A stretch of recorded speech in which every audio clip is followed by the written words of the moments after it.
ज्ञानतिमिरान्धस्य ज्ञानञ्जनशलाकया चक्षुरुन्मीलितं येन तस्मै श्रीगुरवे नमः। श्रीचैतन्यमनोभीष्टं स्थापितं येन भूतले स्वयं रूप कदा मह्यं ददाति स्वयं पदान्तिकम्।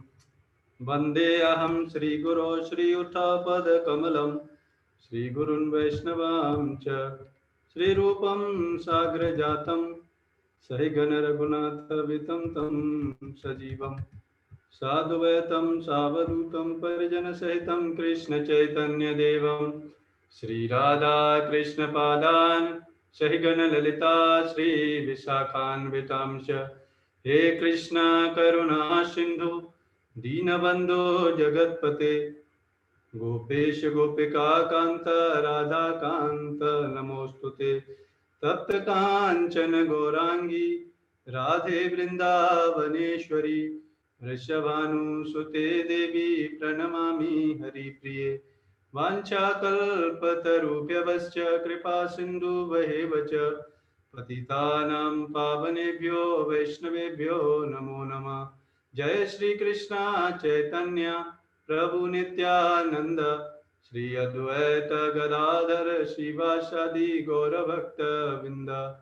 हरे कृष्णा कृष्ण कृष्ण हरे हरे, हरे राम राम राम हरे हरे। ये लिंक में डालना है, ये लिंक जो है ना, इस लिंक में डालना था। ठीक है, ऐसे भी डाल सकते हैं। ठीक है, तो आज के सेशन को हम प्रारंभ करते हैं। और वैसे ये सेशन हिज ग्रेस आनंद प्रभु जी लेंगे, उनको ही लेने थे एक्चुअली। प्रभु जी अभी कहीं आउट ऑफ स्टेशन है आज और कल के लिए। बाकी अगले हफ्ते से प्रभु जी इसी समय अवेलेबल होंगे और इवन अभी भी आधे घंटे के बाद भी अवेलेबल हो सकते हैं। तो आज के सेशन को हम देरी न करते हुए हम प्रारंभ करते हैं। और ये सेशन नंबर 1 है और लेसन नंबर 1, और ये श्लोका भगवद गीता का 2nd चैप्टर का 13 वर्ष यानी दूसरे अध्याय का 13वां श्लोक है। और इसमें हम समझेंगे the law of transmigration of soul. आत्मा कैसे एक शरीर से दूसरे शरीर में जाता है, कैसे ये शरीर परिवर्तन होता रहता है, कैसे आत्मा इस शरीर से दूसरे शरीर में जाता रहता है, इस रहस्य को हम समझेंगे आज के इस सेशन में।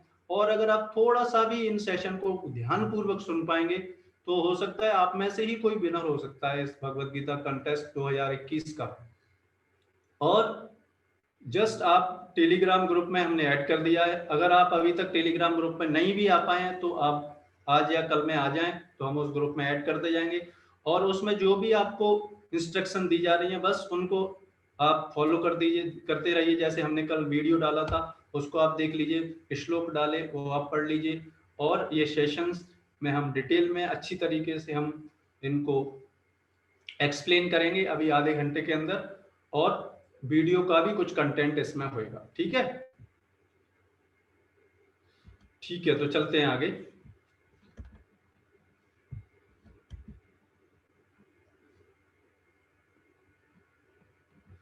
तो इस टॉपिक में हम कुछ चीजें करेंगे डिस्कस। जैसे हम कैसे पता करें कि कोई व्यक्ति जीवित है या नहीं जीवित है।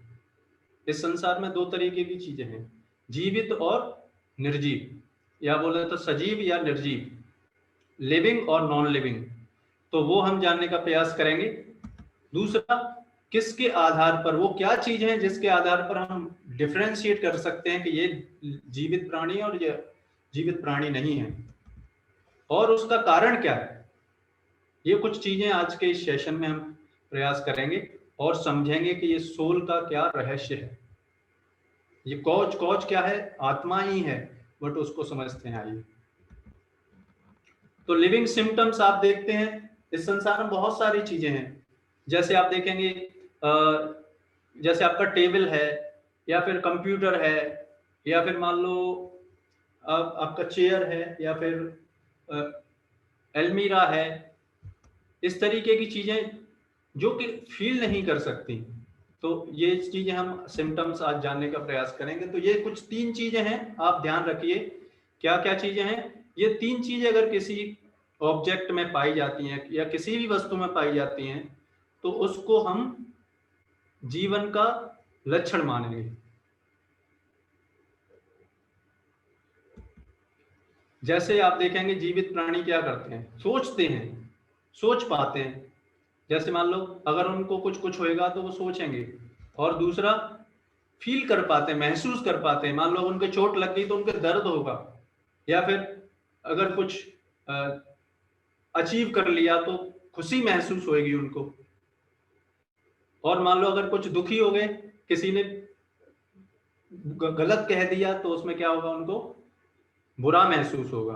मतलब फील कर पाता व्यक्ति, और इच्छाएं करता है।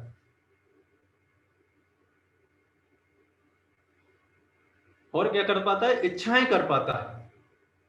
तो ये कुछ सिम्टम्स हैं क्या, थिंकिंग, फीलिंग और विलिंग। सोचना, महसूस करना और इच्छाएं करना। ये क्या है, किसी भी जीवित वस्तु में, किसी भी जीवित ऑब्जेक्ट में, किसी भी लिविंग एंटिटी में ये क्या होते हैं, 3 सिम्टम्स होते हैं। ठीक है, इसके आधार पर हम देखो कैटेगराइज कर सकते हैं। क्या कैटेगराइज कर सकते हैं, यहां पर कुछ ऑब्जेक्ट्स हमने लिए हुए हैं। अब यहां पर क्या है, ये लिविंग सिम्टम्स आइडेंटिफायर है। ये क्या आइडेंटिफाई करेगा कि ये सोचता है कि नहीं सोचता, ये ऑब्जेक्ट सोचता है कि नहीं सोचता, फील करता है, महसूस करता है कि नहीं करता, या फिर ये इच्छाएं करता है कि नहीं करता। अगर करता हुआ तो लिविंग एंटिटी की कैटेगरी में जाएगा, नहीं करता होगा तो नॉन लिविंग एंटिटी की कैटेगरी में चला जाएगा। जैसे आप देखेंगे कार है, कार क्या है, ना सोचती है, ना महसूस करती है, ना इच्छाएं करती है, तो ये क्या है, नॉन लिविंग एंटिटी है। ये मछली है, अब मछली को आप देखो, थोड़ा सा भी हाथ लगाओ डरने लगती है, महसूस करती है, उधर पानी में भागती है, और क्या है, फील कर पाती है। इसकी वजह से ये क्या है, लिविंग एंटिटी। इस तरीके से ये 3 सिम्टम्स जिसमें पाए जाएंगे वो क्या होगी, लिविंग एंटिटी होगी। जिसमें नहीं पाए जाएंगे वो नॉन लिविंग एंटिटी होंगी। जैसे ये टेबल है, इसमें भी क्या है, ये ना तो सोच सकता है, ना महसूस कर सकता है, ना इच्छाएं कर सकता है, इसलिए क्या है, नॉन लिविंग एंटिटी। शेर क्या है, खा जाएगा, है कि नहीं किसी को देखेगा तो इच्छा है ना उसकी, खाने की इच्छा है। और क्या है, वो भी महसूस करता है, और उसकी भी सोचता है कि कैसे शिकार करूं। तो इसलिए क्या है, लिविंग एंटिटी है। ये कंप्यूटर स्क्रीन है, इसमें कोई ना तो ये सोचती है, ना थिंकिंग करती है, ना इच्छाएं होती हैं, इसलिए ये क्या है, नॉन लिविंग एंटिटी। ये ह्यूमन बीइंग है, हम सब क्या करते हैं, इच्छाएं करते हैं। तो ये 3 सिम्टम्स के आधार पर हम कैटेगराइज कर सकते हैं कि कौन जीवित प्राणी है, कौन जीवित प्राणी नहीं है। अब इसका कारण क्या है, अगर आपको डिटेल में इसके बारे में जानना है, इसका कारण, तो the law of transmigration of soul, detail knowledge about the soul is given in Bhagavad Gita. ये भगवत गीता के 2nd चैप्टर के 12वें श्लोक, मतलब दूसरे अध्याय के 12वें श्लोक से लेकर 30 श्लोक तक क्या दिया गया है,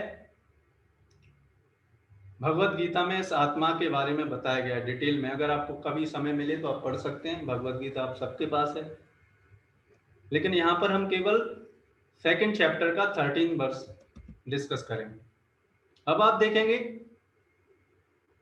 कि जब व्यक्ति पैदा भी नहीं होता, जब बच्चा पेट के अंदर होता है, भ्रूण के अंदर होता है, तब उसके अंदर जो विकास होता है उस समय भी उस प्रेजेंट होती है। ये आप देखेंगे आत्मा है, ये आत्मा है, और इसकी वजह से क्या है, ये सोच पाता है, फील कर पाता है और इच्छाएं कर पाता है। जब आत्मा जीव के अंदर आती है तब उसका विकास होता है। और इसके बारे में भी अब समझना है तो श्रीमद् भागवतम के 3rd कैंटो के 31 चैप्टर, भागवतम 3रा स्कंद के 31वां अध्याय में आप जा सकते हैं। डिटेल में इसके बारे में वर्णन है। कपिल देव अपनी माता देवहूति को बताते हैं कि कैसे फर्स्ट डे से लेकर 9th मंथ तक कैसे बच्चे का प्रोग्रेस होता है। फर्स्ट डे जब मेल और फीमेल यूनाइट करता है तब से लेकर, तो ये थिंकिंग, फीलिंग और विलिंग जो 3 सिम्टम्स जो हम देख पाते हैं किसी व्यक्ति के अंदर, वो आत्मा के कारण है। वो भी आज के श्लोक में बताया गया है, वही बताया गया है आज के श्लोक में। और फिर जब बच्चा बड़ा होता है तब भी उसके अंदर आत्मा रहती है, जब वो यूथ में जाता है तब भी आत्मा रहती है, और उसी की वजह से आप देखो खेलता कूदता है, बिजनेस करता है, और जब बूढ़ा होता है तो उसकी इच्छाएं खत्म नहीं होती, क्योंकि उसके अंदर आत्मा है। लेकिन जब व्यक्ति मर जाता है तो आप देखो इन सब के अंदर आत्मा है, इसकी वजह से थिंकिंग फीलिंग बिलिंग है, लेकिन इस मृत व्यक्ति के डेड बॉडी के अंदर आत्मा नहीं है। इस आत्मा न होने की वजह से क्या है, ये डेड बॉडी है, इसीलिए ये मृत व्यक्ति कभी सोच नहीं पाता, फील नहीं कर पाता, महसूस नहीं कर पाता। ठीक है, तो ये सब कहाँ बताया गया है, ये सब भगवत गीता के 2nd चैप्टर के 13वें, भगवत गीता 2रा अध्याय 13वें श्लोक। क्या है वो श्लोक? देहिनो अस्मिन् यथा देहे कौमारम यौवनम जरा तथा देहांतर प्राप्तिर धीरस तत्र न मुह्यति। क्या बताया गया है इस श्लोक में? जिस प्रकार शरीरधारी आत्मा इस वर्तमान शरीर में बाल्यावस्था से तरुणावस्था में, मतलब बचपन से लेकर, अभी इससे पहले फिगर में हमने बताया था, वो पीपीटी थी उसमें आपको दिखाया था ना, बचपन से लेकर जब ये आत्मा क्या है, किस तरीके का है, उसके बारे में डिटेल 2nd चैप्टर में। बट अभी हम ये समझ रहे हैं, हम ये जो आत्मा है हमारे शरीर के अंदर, इसी की वजह से ये शरीर चल रहा है। और यहाँ पर क्या बताया जा रहा है कि बचपन से लेकर जब वो बड़ा होता है, वयस्क हो जाता है, और फिर वृद्धावस्था में जब बूढ़ा हो जाता है, इन सब में क्या है, शरीर आप देखो बदल रहा है। बचपन में अगर हम फोटो खींचे और बुढ़ापे का फोटो खींचे तो जमीन आसमान का अंतर दिखता है हमको, है कि नहीं? हाँ, बचपन का फोटो हम पहचान ही नहीं पाएंगे कि अरे ये मैं था क्या।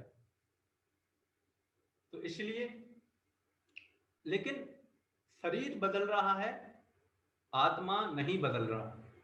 यहां पर यही बताया जा रहा है, वृद्धावस्था में निरंतर अग्रसर होता रहता है, उसी प्रकार मृत्यु होने पर, अब यहाँ पे कंपैरिजन किया जा रहा है, जिस तरीके से आत्मा इस शरीर में परिवर्तित हो रहा है, उसी तरीके से जब ये शरीर बूढ़ा हो जाता है, रहने लायक नहीं रहता, तो फिर क्या होता है, आत्मा इसमें शरीर से निकल जाता है।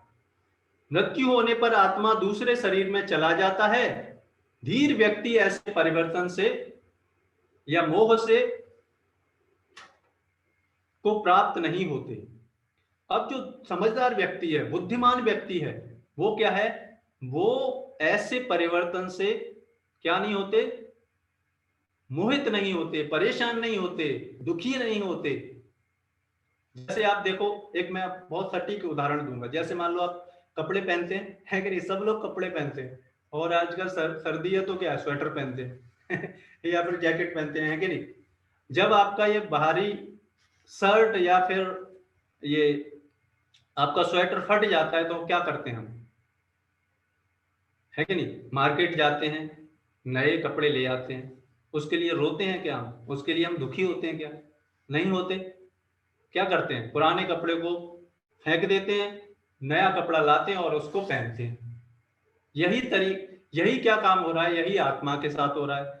ये आत्मा जब इस शरीर में जब ये शरीर आत्मा के रहने लायक नहीं रहता, तो फिर क्या होता है, आत्मा इस शरीर से निकल जाता है, और फिर आत्मा क्या है के लिए एक नया शरीर बनता है। और वो शरीर कैसे बनता है, वो हमारे कर्मों के आधार पर बनता है। इस जीवन में हम जैसे कर्म कर रहे हैं, उसके आधार पर 84 लाख प्रकार की स्पीसीज हैं, प्रजातियां हैं, जो के शरीर हमको मिल सकता है।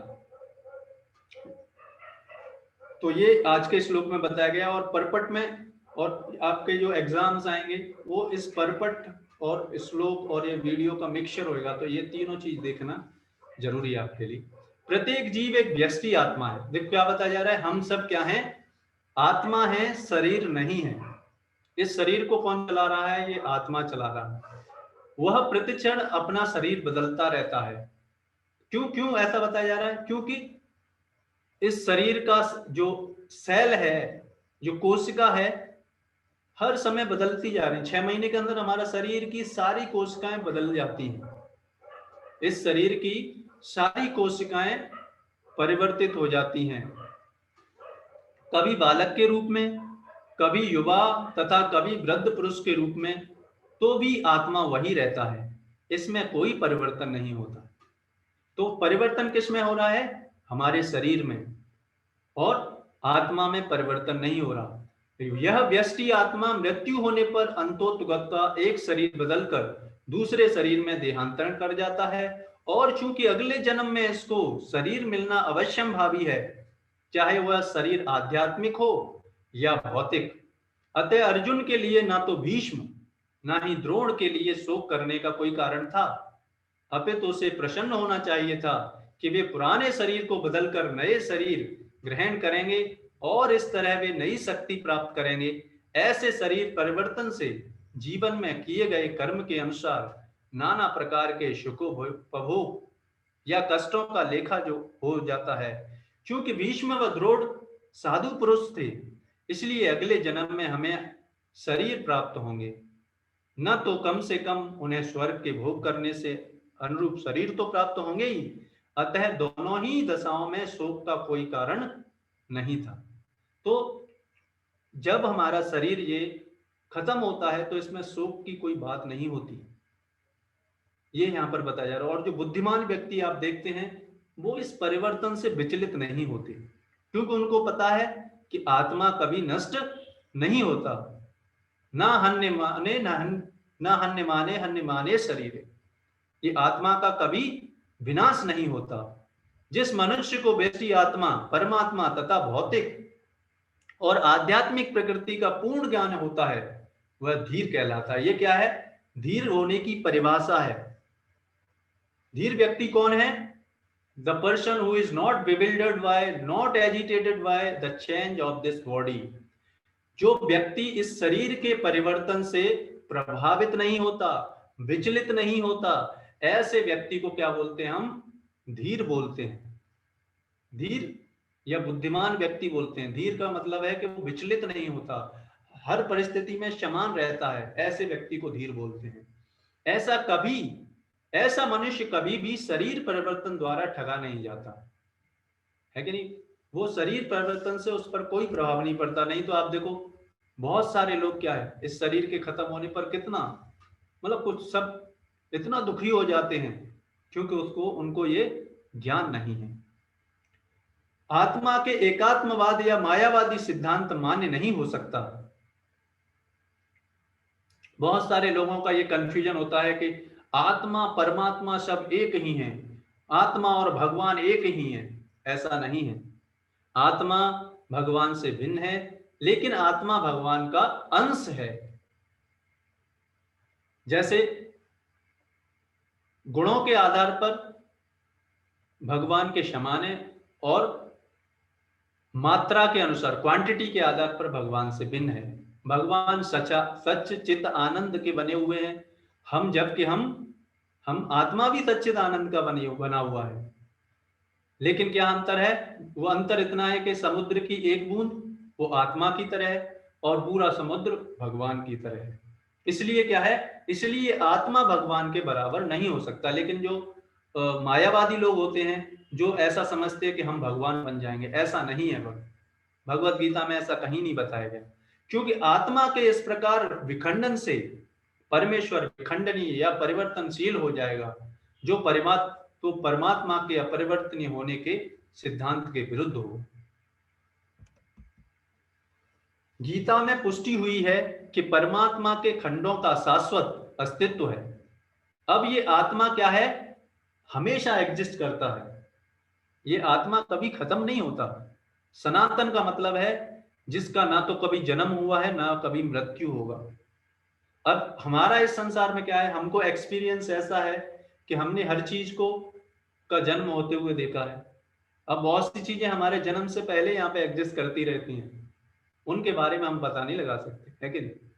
तो हम आत्मा के बारे में पता नहीं लगा सकते। केवल आत्मा के बारे में जो ज्ञान इन शास्त्रों से ही प्राप्त हो सकता है, रिसर्च से नहीं प्राप्त कर सकते इस आत्मा के बारे में ज्ञान।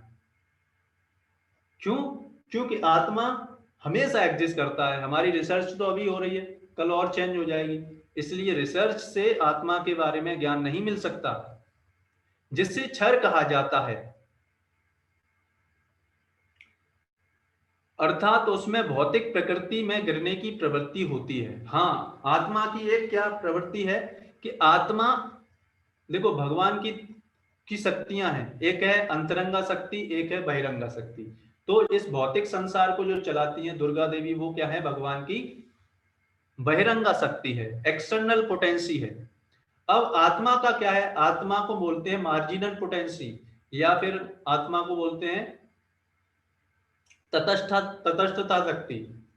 चाहे तो वो भगवान के धाम में जा सकता है, चाहे इस संसार में इस माया देवी दुर्गा देवी के अंडर में रह सकता है, इसलिए यहाँ पर इसको क्षर बताया गया है। ये भिन्न अंश नित्य भिन्न रहते हैं, यहां तक कि मुक्ति के बाद भी व्यष्टि आत्मा जैसा का तैसा भिन्न बना रहता है। जब मुक्ति किसको बोलते हैं, मुक्ति बोलते हैं कि जब ये आत्मा भगवान के, जहां पर भगवान रहते हैं, भगवान का एक धाम है जिसके बारे में भगवत गीता में बताया गया कि जहां पर ना तो सूर्य ना चंद्रमा ना ही किसी बिजली की जरूरत पड़ती है, वहां पर केवल भगवान के शरीर से जो ज्योति निकलती है, भगवान से शरीर से जो प्रकाश निकलता है, उसी से सारा गोलोक वृंदावन क्या है। और वहां पर आत्मा जब जाता है तो कहा जाता है, या बैकुंठ लोक में जब आत्मा जाता है तो कहा जाता है, और वहां पर इसको आध्यात्मिक शरीर मिलता है। जैसे ये भौतिक शरीर है, ये भौतिक शरीर तो इस संसार में जब जाएंगे तो यहीं रह जाएगा, लेकिन आध्यात्मिक शरीर भगवान के धाम में जाएगा, वहां पर आध्यात्मिक शरीर मिलेगा, और उसी के साथ हम भगवान के साथ वहां पर रह सकते हैं और रेसिप्रोकेट कर सकते हैं भगवान के साथ, उनकी सेवा कर सकते हैं। और सेवा करने में आप देखो हर व्यक्ति क्या है, सेवा करता है, और सेवा करने में उसको आनंद मिलता है, इसीलिए यहां पर बताया गया। किंतु एक बार मुक्त होने पर वह श्री भगवान के साथ सच्चिदानंद रूप में रहता है। भगवान भी सच्चिदानंद है, हम भी सच्चिदानंद के बने हुए हैं, और आत्मा भी हमेशा एग्जिस्ट करता है, सनातन है, भगवान भी सनातन है। इसलिए जब भगवान की जब हम सेवा करेंगे हमेशा, तो फिर क्या होगा, हम हमेशा खुश रहेंगे। लेकिन इस संसार में आप किसी की सेवा करोगे भी तो वो व्यक्ति नहीं रहने वाला कुछ समय बाद यहाँ से जाना पड़ेगा उसको। इसीलिए बताया जाता है कि अगर अटैचमेंट होना भी चाहिए तो किसके साथ, भगवान के साथ होना चाहिए और उनके भक्तों के साथ, तब हम हमेशा खुशी रह सकते हैं। किंतु एक बार मुक्त हो जाने पर वह श्री भगवान के साथ सच्चिदानंद रूप में रहता है। परमात्मा पर प्रतिबिंबवाद का सिद्धांत व्यवहित किया जाता है, जो प्रत्येक शरीर में विद्यमान रहता है वह व्यष्टि जीव से भिन्न होता है। इसलिए जो परमात्मा और आत्मा अलग अलग हैं। परमात्मा भगवान की क्या है, एक्सपेंशन है, और हम अंश हैं। जैसे इसमें उदाहरण दिया जा रहा है, जब आकाश का प्रतिबिंब जल में पड़ता है तो प्रतिबिंब में सूर्य चंद्र तथा तारे सब कुछ रहते हैं। आप देखेंगे कोई तालाब है और ऊपर सूरज है, सूर्य चंद्रमा, तो उसमें सब दिखते हैं। तारों की तुलना जीवों से तथा सूर्य या चंद्र की परमेश्वर से की जाती है ना। छोटे छोटे तारों की तुलना सूर्य से नहीं की जा सकती, इसीलिए भगवान की तुलना किसी भी जीव से नहीं की जा सकती। व्यष्टि आत्मा को अर्जुन के रूप में और परमात्मा को श्री भगवान के रूप में प्रदर्शित किया जाता है। अर्जुन क्या है, एक जीव है, और भगवान कृष्ण क्या है, पूर्ण पुरुषोत्तम भगवान है। जैसा कि चतुर्थ अध्याय के प्रारंभ में स्पष्ट है कि वे एक ही स्तर पर नहीं है। क्यों नहीं है, अगर ऐसा होता एक ही स्तर पर होते तो अर्जुन भगवान से ज्ञान नहीं प्रदान लेते, है कि नहीं। चौथे अध्याय में आप देखेंगे कि भगवान उनको ज्ञान देंगे। यदि अर्जुन समान स्तर पर होते तो एक को उपदेश तथा दूसरे को उपदिष्टि होने की कोई आवश्यकता नहीं है। ऐसा उपदेश व्यर्थ होगा, क्योंकि माया के चंगुल में रहकर कोई भी प्रामाणिक उपदेशक नहीं बन सकता। कोई भी उपदेश, आध्यात्मिक ज्ञान माया के चंगुल में नहीं रह के हो सकता। इसलिए भगवान कृष्ण को भगवान कृष्ण भगवत गीता में खुद ही बोलते हैं, अहम सर्वस्य प्रभवो मत्तः सर्वं प्रवर्तते इति मत्वा भजन्ते माम बुद्धा भाव समन्विता। मया अध्यक्षेन प्रकृति श्रूयते च चराचरम। भगवत गीता में, पूरी भगवत गीता में भगवान ने बोला है कि मैं परम भगवान हूँ, मन मना भव मत भक्ता, मेरी पूजा करो है कि नहीं? लेकिन हम क्या है, हम उनको परम भगवान नहीं मानते। ऐसे उपदेश व्यर्थ होगा, क्योंकि माया के चंगुल में रहकर कोई भी प्रामाणिक उपदेशक नहीं बन सकता। ऐसी परिस्थितियों में यह मान लिया जाता है कि भगवान कृष्ण परमेश्वर हैं, जो पद में माया द्वारा विस्मृत अर्जुन रूपी जीव से श्रेष्ठ हैं। श्रेष्ठ हैं इसीलिए अर्जुन ने उनसे ज्ञान लिया, इसीलिए उन्होंने ज्ञान लिया। तो ये श्लोक यहां पर आपको ये बता रहा है कि हम ये शरीर नहीं है, हम ये आत्मा है, और ये आत्मा के कारण इस शरीर के अंदर हम सोच पाते हैं, हम महसूस कर पाते हैं, हम इच्छाएं कर पाते हैं, जैसे खाने की इच्छा, पीने की इच्छा, कहीं जाने की इच्छा, है कि नहीं? जैसे आप यहाँ पे सेशन में आए, इस सेशन को अटेंड किया, आपने भगवत गीता कंटेस्ट में पार्टिसिपेट किया, इसकी इच्छा, और अब जब आप प्राइज जीत जाएंगे तो फीलिंग आपका होगा, है कि नहीं? कुछ खुशी होगी, है कि नहीं? तो ये इच्छाएं, ये सब किसका सिम्टम्स हैं? इस आत्मा के कारण रहता है। और ये आत्मा क्या है? हमेशा एग्जिस्ट करता है, कभी खत्म नहीं होता। शरीर खत्म होता है, आत्मा कभी खत्म नहीं होता। इसीलिए क्या है, जब व्यक्ति इस आत्मा के विज्ञान को समझ लेता है कि हम ये शरीर नहीं है, हम ये आत्मा है, तो ऐसे व्यक्ति को क्या बोला जाता है? Self realised soul. ऐसे व्यक्ति को बोला जाता है ब्रह्मभूत व्यक्ति। ऐसा व्यक्ति क्या होता है जीवन में? धीरस तत्र न मुह्यति। ऐसा व्यक्ति जीवन में इस शरीर के परिवर्तन पर या इस शरीर से आत्मा के निकल जाने पर कभी मोहित नहीं होता, कभी दुखी नहीं होता, कभी विस्मित नहीं होता। ऐसे व्यक्ति के बारे में भगवान, आप देखो भगवत गीता कितना इंपॉर्टेंट है। केवल ये एक श्लोक हमने आज डिस्कस किया, और क्या बताता है। अब लोग आजकल दुखी हैं छोटी छोटी बातों पर है कि नहीं? उसने मेरी सेल्फी नहीं देखी, उसने मेरा फोटो नहीं देखा, उसने मेरा स्टेटस देखा नहीं तो वो रोने लगा है कि नहीं? छोटी छोटी बातों पर हम क्या हो जाते हैं? दुखी हो जाते हैं, डिप्रेस्ड हो जाते हैं, और छोटी छोटी बातों पर सुसाइड कर लेते हैं, है कि नहीं? क्यों क्यों ऐसा है? क्योंकि उनको ये ज्ञान नहीं पता। भगवत गीता में जो बताया गया, हम कौन हैं, इस संसार की आदि समस्या किसके कारण है, ये नहीं पता कि हम ये शरीर नहीं है, हम ये आत्मा है। अगर ये पता हो तो इस संसार में शांति व्यवस्था बड़ी आसानी से हो सकती है। कोई भी व्यक्ति अगर इस ये ज्ञान हो तो कोई भी व्यक्ति दूसरे व्यक्ति को कष्ट नहीं देगा, है कि नहीं? आत्मा क्या है? भगवान का अंश है, हम सब भगवान की संतान हैं, हम सब भाई भाई हैं, कि नहीं? हम सब, तो कोई एक दूसरे को परेशान करेगा? चाहे वो छोटा जीव हो, चाहे वो जानवर हो, चाहे कीड़ा मकोड़ा हो, है कि नहीं? तो भगवत गीता का ज्ञान इतना महान है। और भी कल दूसरे और भी इससे आगे वाले श्लोक में कल चर्चा करेंगे, करेक्ट 7 बजे। और उसका लिंक, कौन सा श्लोक है वो हम टेलीग्राम ग्रुप में डाल देंगे।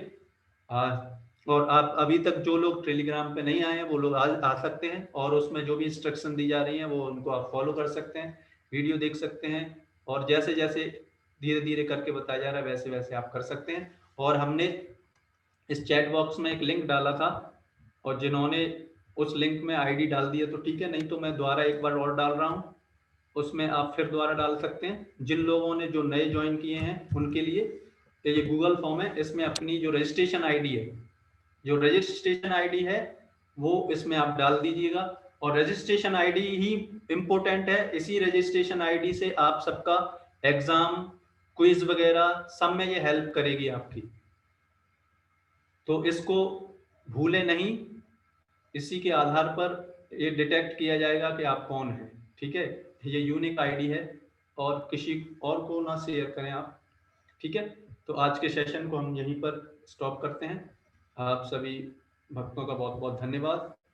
फिर कल मिलेंगे इतने ही बजे, सुबह शाम को 7 बजे। तब तक के लिए हरे कृष्णा। आप लीव करने से पहले आप, और नेक्स्ट वीक से हिज ग्रेस आनंद प्रभु जी आएंगे कल, और मैं सेशन लूंगा, और फिर अगले हफ्ते से प्रभु जी आएंगे। तो आज के लिए हम